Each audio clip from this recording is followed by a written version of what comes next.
Il-proġett tal-bini mill-ġdid ta' parti minn Triq Ixlendi f'Għawdex kellu jitlesta fl-2006.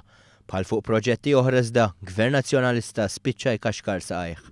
Ix-xogħol fuq din it-triq waqa' lura 5 snin u tlesta fl-2011. Il-proġett kien ikkaratterizzat minn problemi kbar. L-ispiża totali fuq il-proġett ta' Triq Ixlendi kellha tkun ta' €1,000,000, iżda din żdiedet bi 3 darbit u nofs aktar minn kemm stmat għal €4,500,000. Ftit wara li tlesta xogħol u għamlet ix-xita parti mit-triq sfrundat. Meta sar ix-xogħol xi partijiet mit-triq ma ġewx magħluqa tant li daħal l-ilma tax-xita taħt it-tarmak u konsegwenza hekk din sfrundat. Dan kien anke konfermat minn stqarrija li kienet ħarġet dak iż-żmien mill-Ministeru ta' Għawdex fi żmien Giovanna De Bono.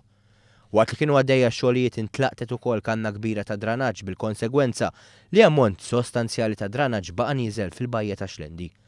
Dan mhux biss ħoloq inkonvenjent għall-għawwiema iżda wkoll għal dawk li għandhom in-negozju fiż-żona.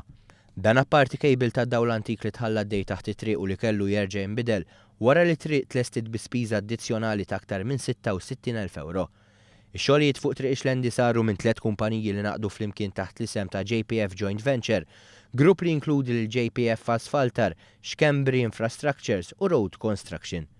Gvern Nazzjonalista ma rid qatt jippubblika l-kuntratt ta' Triq ta' Xlendi u dan minkejja li fuq medda ta' 9 xhur bejn Ottubru 2010 u Ġunju 2011 kienu saru 12 mistoqsija parlamentari min-naħa tal-Partit Laburista biex dan il-kuntratt isir pubbliku. Fil-Parlament, Tonio Fenech dak iż-żmien Ministru tal-Finanzi ġustifika l-fatt li l-Gvern Nazzjonalista ma ridx jippubblika l-kuntratt billi kien qal li kienu l-kuntratturi involuti li ma ridux li l-kuntratt isir pubbliku. Fid-dawl ta' din il-pożizzjoni il-Partit Laburista kien talab lil Tonio Fenech biex jieħu l-parir tal-Avukat Ġenerali.